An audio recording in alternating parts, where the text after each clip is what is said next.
जो कर्म के जो मुख्य अतिथि पूजनीय, सिर्फ मेरे ही पूजनीय नहीं, जहाँ पर ये एक कहीं ना कहीं सिंबल है, हम सब जितने उपस्थित हैं हम सभी के पूजनीय पाठक जी,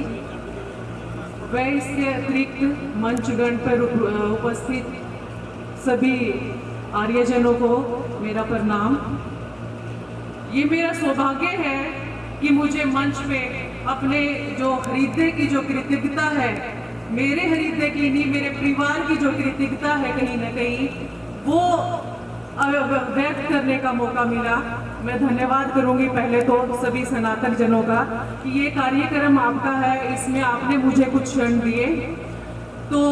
क्योंकि जो हमारे पाठक जी हैं वो अभिव्यक्ति ऐसी है कि सिर्फ गुरुकुल का नाम आते ही नहीं, ये कहीं ना कहीं जो हमारा परिवार है, जो हमारे संस्कार हैं, जिनके साथ हम अपना जीवन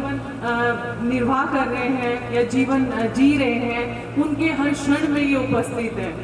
तो मैं अपने परिवार की ओर से, अपनी स्वयं की ओर से और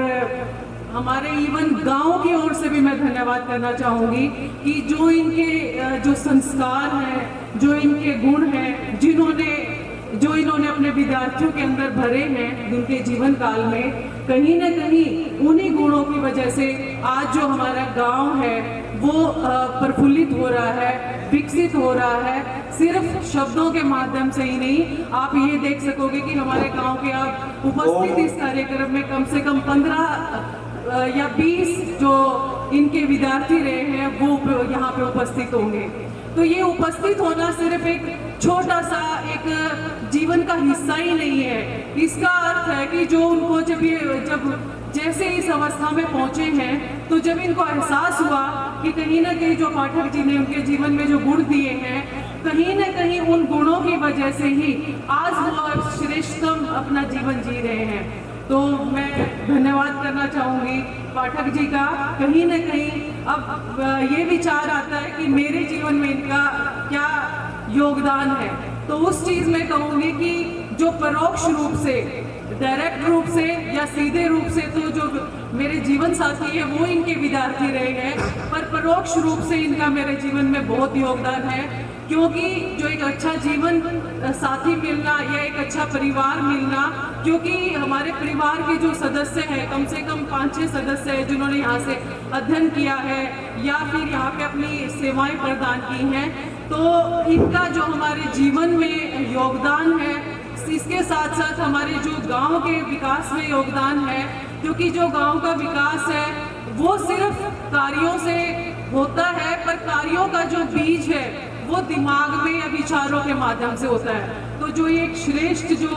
विचार, जो कार्य करने की शैली और परिश्रम करने की जो इन्होंने आदत अपने विद्यार्थियों को दी है, उसके लिए मैं कहीं न कहीं तहे दिल से इनका धन्यवाद करना चाहूँगी और परमात्मा से यही प्रार्थना करूँगी कि इनका जो परिवार है वो प्रफुल्लित रहे, बढ़े आगे। क्योंकि जो जितना त्याग इन्होंने किया है वो त्याग अपने आप में मायने रखता है, अपने आप में कहीं न कहीं इतिहास रच देता है, और उसी इतिहास रचने का ही हम एक क्या कहते हैं नमूना है, जो आज सारे इतने सालों के बाद भी इनसे अलग होने के बाद, बिछुड़ने के बाद, इनसे अध्ययन ग्रहण करने के बाद भी आज हम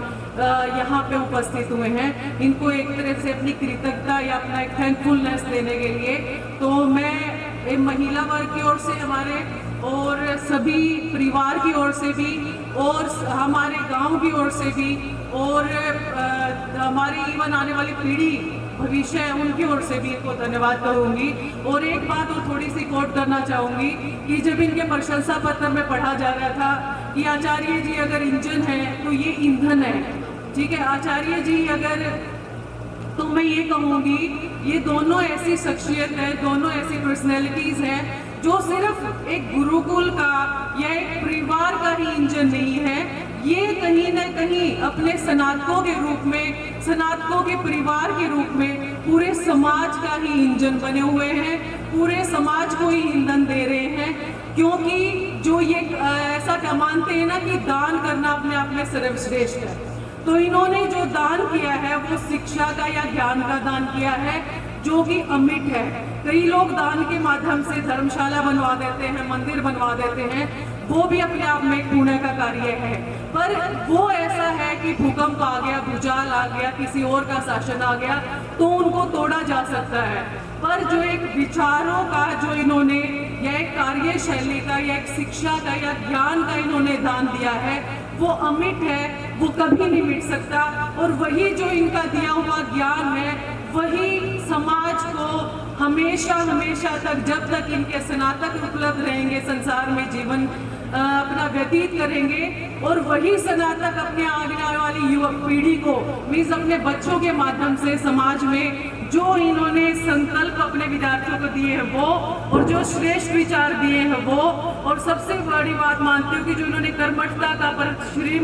परिश्रम का और जो किसी भी परिस्थिति में रहने का अपने विद्यार्थियों को, कहीं ना यही प्रार्थना करूंगी ये जितने मतलब दीर्घायु रहें और जितना जीवन जिए वो स्वस्थ रहें और एक क्या कहेंगे सफल जीवन जिए। इन्हीं शुभकामनाओं के साथ धन्यवाद। बहुत बहुत धन्यवाद। सही कहा।